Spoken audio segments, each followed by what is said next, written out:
kailangan ba na mag-subscribe siya na nanonood dito sa YouTube channel natin? Oo, syempre naman. Pero may requirements. At may requirements ka. Ano kaya yung requirements na yun? Parang trabaho? Parang nag-a-apply lang ng job. Hindi, OFW. Oo. Ayun. Pero siguro bago sila mag-subscribe, dapat makilala muna nila kung sino at ano yung ADC at sino si Dayan at sino si Adrian. Actually, ang ADC ay tayo yun. Alpha Digital. Oh, kasi nga sa initial natin, A, Adrian, kaya D, Dayan, Alpha Digital, tapos dinugtungan natin ng Creatives. Pero, kaya namin ito nabuo, itong channel na to is gusto talaga namin na makatulong sa mga kapwa natin content creator o yung mga aspiring content creator. Siyempre naman, ang sarap naman din pakinggan na meron ka palang kasama sa journey mo bilang content creator, di ba? Personally, si Adrian ay isang mahilig siya sa camera. Ayan. Enthusiast, ang puya mo. Oo. Kasi di pa naman nung batang-bata, siguro mga teenager na, mga ganun. Is yung kaibigan ko kasi nagkaroon ng DSLR, nung nahawakan ko yun, mahilig talaga ako kumuha ng mga picture. Ang subject ko is tao naman. Ang gusto kong makapture kasi yung emosyon, yung tawa, yung lungkot, ganun. Gusto ko yung Capture mata. ma-capture din. Mahilig din. Na-capture niya ang puso ko. Wow, talaga naman. Bumana. Tsaka tawag nun, mahilig din ako magsulat. Scriptwriter si Kuya? Oo, nakapagsulat ako ng isang stage play. Ayan. Mahilig ako magsulat, basta magsulat. Gusto ko magsulat. Yun yung ko. Kung wala akong magawa, gusto ko magsulat. Then, siguro nakahiligan ko rin nung magturo. Kasi, teacher ka? Hindi teacher talaga. Teacher-teachera. Hindi, ibig sabihin, naka-experience ako na makapagturo. Naging volunteer ako magturo sa mga estudyante. Nice. Then, I enjoy doing it. English yun. Ngayon, housewife ako. Pero, prior to that, engineering. Ang profession. By profession. Pero gusto mo talaga is architecture. Syempre, the first love. Oh. Nung tayo sa first love natin, architecture, pa hindi naganap. Walang ganap. Kasi, bata pa lang ako, mahilig na ako mag-drawing. Syempre, yung mga kaya ko palang i-drawing, mga mangkukulang. Prinsesa. Mayroon pa ba yun? Natago mo yun? Wala na. Ano kasi yun well, nagalit nanay ko. Dami ko kasi man magkukulang yung drawing mo? Hindi. Galing siya sa fairy tale book. Tapos kinopya ko. Mangkukulam. And then, na-hone yung skills ko. High school, actually, magaling na akong mag-drawing talaga. Pero walang nakakaalam ng talent. Gumagawa, skeleton in the closet. Closet lang. Ako lang, parents ko, ganon, mga nakakakilala lang talaga sa akin. And then, until nag-college na ako, sabi ko architecture. Kasi mahilig akong magtingin ng mga bahay sa magazines. Kaya lang walang architecture dun sa school. So, close to that is engineering. Hindi ko lang alam kung anong klaseng engineer, napunta ako sa electronics. Di ba magkabaro tayo? Magkabaro. Electronics and communication. Magkabaro kami. Siyempre, kailangan ko rin magtapos. Kailangan ko makagraduate. Pero first love, architecture. And also art. Photography. Oo. Ano naman subject mo? Nature. Nung bata pa lang ako, meron akong camera. Like, elementary days, may camera na ako. Pero film pa lang siya, nilalagyan siya ng film ng Hindi ko na naabutan yung film. Grabe naman. DSLR na naabutan ko. Ay, grabe siya. Tumatanda ako. Pero hindi, mas tanda siya sa akin. Uy, baka magka-bookingan ng dito. Birthday mo na, diba? Shut up. Baka magka-bookingan pa. ano na, atin-atin lang yun. Yon. Bata pa lang ako, film photography, Kodak, Panasonic. Ang camera ko, Olympus. Mm-mm. Meron akong Panasonic, meron akong Olympus, Kodak, na lahat, pare-parehong film. So, dinadala ko ng lola ko sa Tagaytay, mga weekends, gano'n. Tapos, picture. Ay, gano'n. talagang mahilig ka din sa camera. Actually, parang kagaya sa nakakaubos akin. ako ng roll ng film. Mm-mm. Ang picture ko lang taal. Yun. Eh, sa pagsusulat, meron ka rin sa pagsusulat? Konti. Konti. Short story, gano'n. Poetry. Pero, script. Hindi, sa ano ka sa school, di ba? Nabanggit mo sa akin, parang... Short story. Short story. Ah. Ganito, explain ko muna konti, no? Itong channel natin, kaya namin to binuo is meron talaga siyang target audience. At may niche nga to eh. Siyempre naman, di ba? Oo. Importante yun. Ang target audience natin specifically is yung mga content creator o aspiring content creator. Diba? Kaya umaasa tayo na sila yung magsusubscribe. Diba? Pero may requirements. Ang requirements is kailangan... Congratulations. Ano ba requirements? Kanina pa yan. Ang requirements, kailangan mayroon... Kinakabahan ako eh. Mayroon tayong maibigay. Actually, hindi sila ang may requirements tayo. Mali pala. Kami pala ang may requirements. Nire-required natin na makapagbigay tayo sa kanila ng value bago sila mag-subscribe. So para tong grocery. Bumili ka sa tindahan, napabili ng paminta, no? Pagkapalit nung tres mo, is paminta. Kasi may requirements din naman yung YouTube. Meron. Para ma-monetize tayo. 1,000 subscriber. At 4,000 watch hour. Sa akin, ako personally kasi gusto namin na maabot natin yung 1,000 subscriber. Meron tayong 1,000 subscriber, pero yung 1,000 na yun, meron silang nakuwang value sa atin. Syempre. Diba mas maganda yun? Win-win yun eh. At the end of the day, syempre gusto namin ma-monetize. Gusto natin ma-monetize. Pero, syempre maganda na na-monetize tayo. Nag-subscribe siya dahil may makuha siyang value. Mayroon siyang natutunan. Kinakalaka. Mayroon siyang nakuha sa atin. Siguro naman, kasi meron na tayong, ngayon, itong recording natin, mayroon tayong 16 subscriber. Diba? Hopefully, dumami. Diba? Mas madagdag. Maraming makakuha ng value. Diba? Pero as a content creator, hindi lang naman puro saya eh. Hindi ganun so, ano yung... to? May hirap? Kasama na yun eh. Kumbaga yung mga challenges. Sa akin personally, nung inumpisa natin itong ating channel is na-intimidate talaga ako na magsalita. May intimidation si Kuya. Okay naman ako magsalita, pero yun nga, kasi I'm from Visayas. Yung nanay ko kasi is Cebuano, yung tatay ko is Waray. Puro Bisaya yon. Yung isa Cebuano, yung isa Waray. Parang basta ganun yun, Bisaya. Sabi, mga bisdak dyan. Di ba mga Waray-Waray, upay. Naguguluhan ako. Ano yun? Yun, basta ganun. Bisaya, Cebuano, Waray. No. Ngayon, puro Bisaya yun pareho. Puro Bisaya pareho.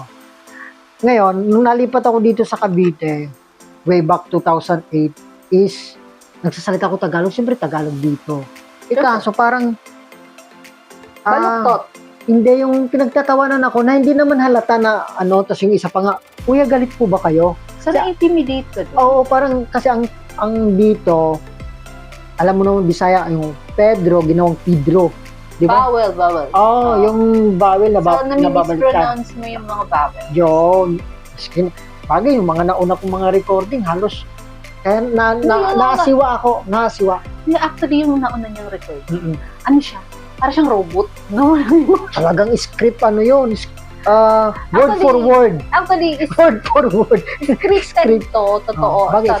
Script writer Script namin. Pero ano to? Actually, this is just a question. Pero nauna talaga namin. Word for word ko talaga yun. Is scripted talaga siya. Word for word. Actually, kinakabisado niya.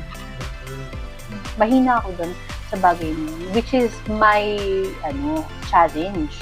Mahina ako sa memorization na unlike sa'yo na Na, talaga kaya niya mag-memorya siguro kahit ilang words yung ipapamemorya mo sa kanya. Ako hindi. Pero yung naano ko na hanga ko dun sa ibang content creator kasi may napapanood ako na Bisaya din naman siya pero okay lang sa kanya. Walang... Actually, merong content creator. Hindi mo mababaka sa kanya na meron siyang punto. Sa akin, nandun talaga eh. Pero naririnig ko sa'yo eh. Kasi nagsasalita ka. Kahit Tagalog siya, pero in Bisaya way, na talagang maano mo na bisdak. Ganun, kahit Tagalog. Bisdak? Anong bisdak? Bisayang dako. Bisdak? Parang tawag nun, yung... Ewan ko, ba't ganun yung ano ko na... Yung iba, okay lang naman. Sa akin Pero talagang... hindi mo dapat kinakahiya yung dialect mo. Siyempre, you should love being Bisaya. Kasi, ang daming Bisaya, ang gagaling nila sa ano. May mga Bisaya magaling ma-English, pero ako hindi. Nakakaintindi ka. Oo, nakakaintindi Diba, ako it is Pero ba't hindi ako magaling mag-English? Kaya mo nandito naman ako taga-translate. Kaya mo na yun. Yan, Englishera talaga itong asawa ko. Pagdating sa English, ang ganda pa ng boses nung, kaya nga na-inlove ako dito eh. Ang ganda ng boses pagka ng English siya. Diba? Hindi, meron lang akong ibang anyo. Oo. Hindi. Pero hindi, syempre, meron din naman akong mga problema. Ano naman naging challenge sa'yo? Ano naging challenge naman sa'yo? Actually, camera shy ako. Wow, camera shy pa yan ha. Diba? Pero yung video niya, alam mo ba ito para magkaroon na kayo ni Dia, huwag kang maniwala. Ang video na may pinakamaraming views, yung video niya. Yung about niche. Camera shy pa yon. Diba? Kasi kailangan naman talaga yung niche. Ewan ko dun sa pagiging camera shy. Pero camera shy talaga ako. Ako naman, camera. Camera friendly ka? Okay naman ako sa camera. Ano ako na. Pero ano siya, in person mo siya kakausapin ako. Question and answer portion lang kayo. May mayayain. Hindi Introvert. Hindi kagaya nito na nag-uusap tayo. Ayun nga kagandahan. Mahalata mo ba kung mayayain? Kasi Ano nag-uusap yun tayo. nga kagandahan. Pero ako talaga camera siya. Actually, mas komportable ako ng ganito na may kausap ako. Harap. Doon ka naman, yung may tao kausap. Ay, oo, sir. Camera shy ako, pero in person talaga. Hindi talagang kausapin mo ako. Nakuhuntahin kita kahit maghapon. Baliktad naman tayo. Ano kasi ako eh? Sa tao, kumakampanya ako lagi. sa tao, shy ako. Kasi pag nagkasama tayo, nandun lang ako sa isang sulok eh. Pero okay na ako doon. Pero pag siya doon, tapos ako nangangampanya. Pag ginakausap naman ako, okay naman ako. Pag ginakausap. Pero pagdating naman sa camera, mas okay sa akin sa harap ng camera kaysa sa harap ng tao. Pero ako talaga, camera shy talaga ako. Pero hindi naman ako introvert. Ambivert ako actually. Both introvert and extrovert. Camera shy. And hindi ako magaling mag-memory. Ay, yan naman ang... Kaya nakikita mo dun sa lahat ng deliver ko na content is impromptu lahat yun. Tsaka mas maganda nga yun. Kaysa yung sa akin na okay din namang kinakabisa siguro. Hindi ko lang talaga perfect yung pagdi-deliver ng maayos. Kasi nga, yun yung memorya. Pero ako kasi, dahil hindi nga ako sanay, kailangan ko lang basahin, kailangan ko lang damahin. O kaya aralin mismo on my own para malaman ko kung ano yung dapat kong sabihin. Diba? Ang punto lang naman natin dito na the point is, kumbaga, as a content creator, may kanya-kanya tayong challenges na harapin once na pinasok natin yung ganitong field o kung magko-content creator ka, maaaring iba lang din sa atin. Kasi sa akin yun iba sa'yo. O iba yung din sa kanya. Diba? Pero mayroon talaga. Meron. Hindi naman yun mawawala. Ano ba yun? Challenge or fear? Matawag ba? Challenge or fear? Or... More on ano lang yan na minor detail na i-intimidate mo sa sarili. Pero ang ano lang nung paano mo siya ma-overcome ba? Hindi ma-overcome, handle. Kasi syempre, di ba, hindi ka naman nagsimula na perfecto ka na sa pag-deliver. Hindi naman nagsimula ka na okay ka na, hindi ka na camera shy. Syempre, may mga ganun talagang aspect na kailangan mo munang ma-handle ng maayos sa sarili mo bago mo masabi na okay na, na-conquer ko na tong. Kaya maganda yung ginagawa natin na couch talk na andito ka, nag-uusap, kumbaga nababawasan yung kaba ko.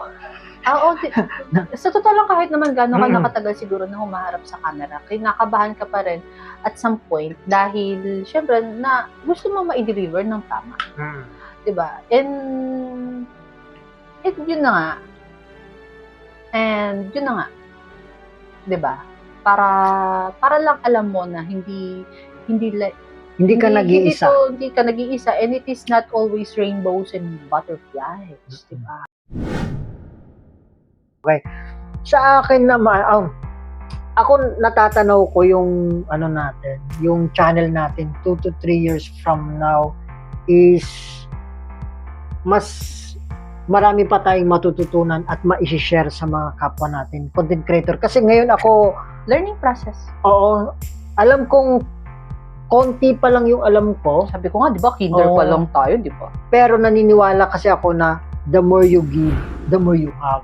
The Diba? more you receive. The more you receive na habang nagbibigay ka ng mga learnings na natututunan mo, madadagdagan yun. Siyempre naman. At yun yung nakikita ko. Kasi ang tinatanaw ko, yung nabivisualize ko, yung vision na nakikita ko, gusto ko na yung channel natin is yung kailangan ng isang content creator, nandito na. Ayoko naman. Equipment, ano bang kailangan, kasi ngayon, sa Ma-review equipment, natin yung mga kailangan, 'di ba? sa may equipment wise, kita mo naman yung studio natin, ito pa lang yung gamit natin, di ba? Hindi lang nila nakikita yung nasa harap. Oo, pero meron kaming 3 pang ilaw sa harap Tsaka 2 camera na at 2 camera. phone camera na gamit namin ngayon, di ba? Mm-mm. Pero siguro yun, paglipas ng ilang taon, Siyempre, bagong set, bagong bagong set, equipment, 'di ba? tsaka Maring may team. tsaka Gusto ko yung dagdag, team. yun, maganda yun. At tsaka dagdag knowledge pa. More na- knowledge. At mas marami pa tayong matutulungan ng mga content creator. Yun talaga yung the best. Ako naman, 2 to 3 years from now, syempre, gusto ko nandito pa rin naman tayo. Yan, EDC, 2 to 3 years from now, syempre, dito, sumasagot pa rin tayo ng comments. Yan. And syempre, ayaw naman natin na magkaroon ng ng barrier from creator to a creator na porque medyo mataas na, marami nang narating, monetize na, 'di ba, mahihiya yung mga baguhan na magtanong. Ayoko nun kasi dumaan tayo sa pagiging baguhan. Gusto natin Alam na, natin yung feeling Oo. na wala kang mapagtanungan man lang, 'di ba? Eh dito, syempre, parang ate at kuya mo na kami na mapapagtanungan mo ng mga ano bang dapat mong gawin, 'di ba? Lalo na kung pinagdaanan na rin natin. Kasi yun talaga yung gusto nating mangyari na mapagsilbihan natin din yung ating mga kapwa aspiring content creator. Malamang 2 to 3 years from now, gumagawa ulit tayo ng ganito, nagpapakilala ulit tayo.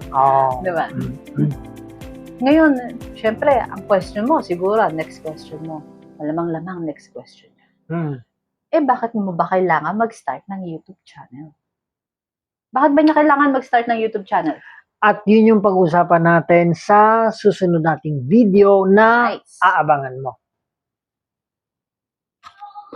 Click mo lang to.